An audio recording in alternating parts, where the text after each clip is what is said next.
My name is Alexa Dalby, and I will be presenting the Carla Washburn study, integration, evaluation, and termination. Share my screen.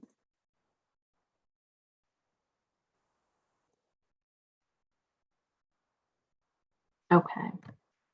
So some background, Carla Washburn is a 76-year-old African-American woman who lives alone in her town of Plainville. She is a widow of 15 years and also survives her son, Roland, and grandson, Roland Jr., whom she raised from the age of 8. Most of this information that we have in the beginning was provided by her sister because Ms. Washburn was initially resistant to receiving services, but did agree to appease her sister. However, she's overall receptive and involved in her treatment planning. Our presentation will discuss our work with the client through the assessment, intervention, evaluation, and termination phases on the micro, meso, and macro levels. To begin with the micro assessment, her immediate needs include personal safety. She has a crime increase within her neighborhood after the town's paper mill, which was the town's biggest business and employed many people, shut down. Her diabetes management, she has type 2 diabetes, and then grief counseling to address the losses that she's had in her life, especially her grandson being the most recent. The impact, social determinants of health or the conditions in which people live and work heavily influence a person's health outcomes, which are often inequitable and disparate. It's important to further examine and understand the potential impact her living conditions and lack of mental health treatment have on her ability to manage her diabetes. Microintervention as a change agent will be applying a strengths and empowerment perspective to the client's case because it means promptly focusing on what is working for her and kind of moving forward from there, continuously seeking resources. Pointing out the positive in her existing support system is important, obtaining resources related to grief counseling local to her, demonstrating cultural humility as well. We need to not presume that we understand her specific connection or attachment to her neighborhood. We know that there is a high amount of crime. Ideally, she would move to a safer neighborhood, but she has attachments there that we won't presume to understand completely because we don't know her specific situation. And then addressing the issue. So we will refer to a grief support group that meets twice weekly in her town. Create a personalized safety plan, including buying a new front door lock. Her front door lock is faulty, and we want to begin addressing the safety issue by encouraging small changes. So if we can support her buying a new front door lock and having that installed, that would be great. And then a referral to a visiting nurses association. Micro evaluation. So the ideal outcome is that she's regularly attending grief counseling. She attends an intake with the VNA, and she's following through with safety. Following through with the recommendations and then purchasing and installing the lock for her door. The goal attainment scaling is the evaluation tool we'll use because it focuses on capturing progress towards her current goals rather than what has historically gone wrong. The goal attainment scaling also involves collaboration between the social worker and the client as it requires discussion around the client's status of each goal prior to the intervention. During the admission stage, we know that the client's receptive to creating goals and participatory in the process, but she does not feel like any of these issues are pressing. Now, moving on to the meso level, we have an eco map that shows kind of what is Carla's in her immediate circle. We have, excuse me, we have the people in her immediate circle, and then we also show, this shows the flow of support. We have her grocery store, the Bethel Church, Area Agency on Aging, the Children's Services League, her friend Loretta Minor, and the public library. And we can see that some of those areas, the flow of support is both ways. So she's providing support and receiving support. And then some of them, she's just receiving support. So the client needs people and resources that provide support for her, yes, but it would also be very beneficial and empowering if she could be the one providing support for others. This opens up the opportunity, as we'll discuss further, for her to receive support in the future when she's really established or strengthened those relationships. The EcoMap provides arrows to demonstrate the flow of support and the flow of services, with Loretta Minor and the Area Agency on Aging providing the support to the client, while the Bethel Church shows the flow of support going both ways. The idea is to keep a strengths-based perspective, again, by not just pointing out the help that she needs, but the help that she can provide for others. The client has articulated she doesn't feel she needs any help at all, and so she's only receiving services to appease her sister. At the same time, it's possible that the client really has become complacent and so used to not asking for support that she doesn't see the benefit in it, as well as she doesn't see her own strengths.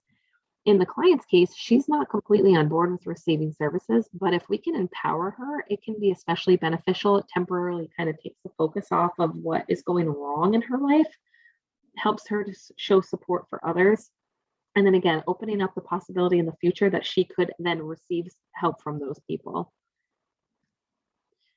Intervention on the meso level.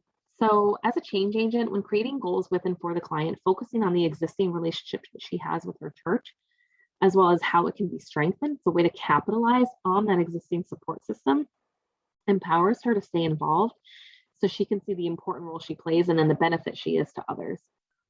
Addressing the issue, the client's existing bond with Loretta is an opportunity to broaden Loretta's role in her relationship. So in the future, Ms. Washburn might need accompaniment to her medical appointments, somebody to create a safety plan with, or just to follow up with her grief support. And that could eventually be Loretta, because if we focus on strengthening her relationship.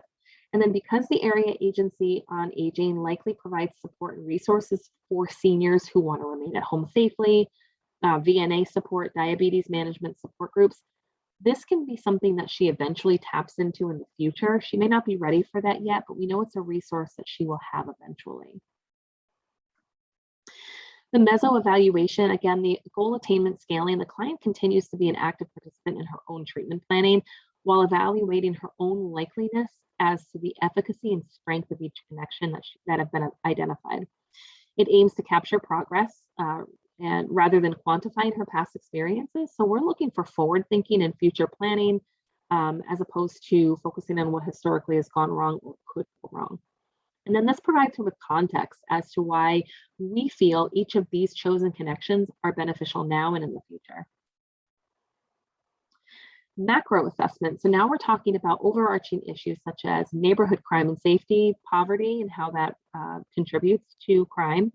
And then access to adequate medical benefits. Is her Medicare program meeting all of her needs? A social determinants of health perspective can also be applied here as we explore the distribution and inequity of money, power, and resources. The macro issue is there's an increase in crime and unemployment, and it's directly impacted and trickled down to her personal life and her personal safety. And then exploring her needs for maintenance and support around her diabetes speaks to a larger issue pertaining to the Medicare program. Macro intervention. Intervention that involves capacity building can be a way to address macro issues as it involves the client in the change process. It can also improve the ability of the client system to remove barriers and increase the likelihood of her participation. Eventually empowering Ms. Washburn to become involved in a neighborhood committee on safety and community needs would be great. This would help address the issue overall, and it encourages her to articulate her own needs, both now and what she anticipates her needs to be moving forward. And the macro evaluation. So the ideal outcome is that Ms. Washburn will be able to identify areas in which macro level changes need to occur and to articulate how these social justice issues are impacting her on a personal everyday level. For example, we might find that the Medicare benefit program, while it addresses issues A, B, and C for most people, she has issues A, B, C, and D, and these are not being addressed entirely. This leaves her without an adequate continuum of care. Again, using the goal attainment scales allows us to concentrate on moving forward and making changes on a larger scale, rather than focusing on what historically has gone wrong. And finally, termination. So with Ms. Washburn, and like anybody else, we want to discuss termination right at the beginning. We want them to know upfront what to expect. It's important to not only gauge her feelings towards receiving services, but ending them as well. When it's been determined that Ms. Washburn is ready to be discharged, I will want to ensure it is addressed in a way that she understands. So what does discharge look like? Why are we doing it? Explaining that termination is an opportunity to explore her thoughts and feelings towards the end of our relationship. And it sends the message when we discuss this from the beginning and then we involve her in it, it sends the message that this treatment is completely collaborative. Then probably the biggest part is that we want to consider Ms. Washburn's previous experience with loss, because if she she may ultimately feel like her termination is another area of loss. So we want to make sure we address that and any feelings of loss she may experience with her own discharge. And ideally, we want to terminate when she's managing her health needs, either herself or with help, is feeling comfortable in her progress in the grieving process, and at least when a safety or contingency plan has been put in place in the event of escalated safety concerns in her neighborhood. Attached, please see the resources that I used.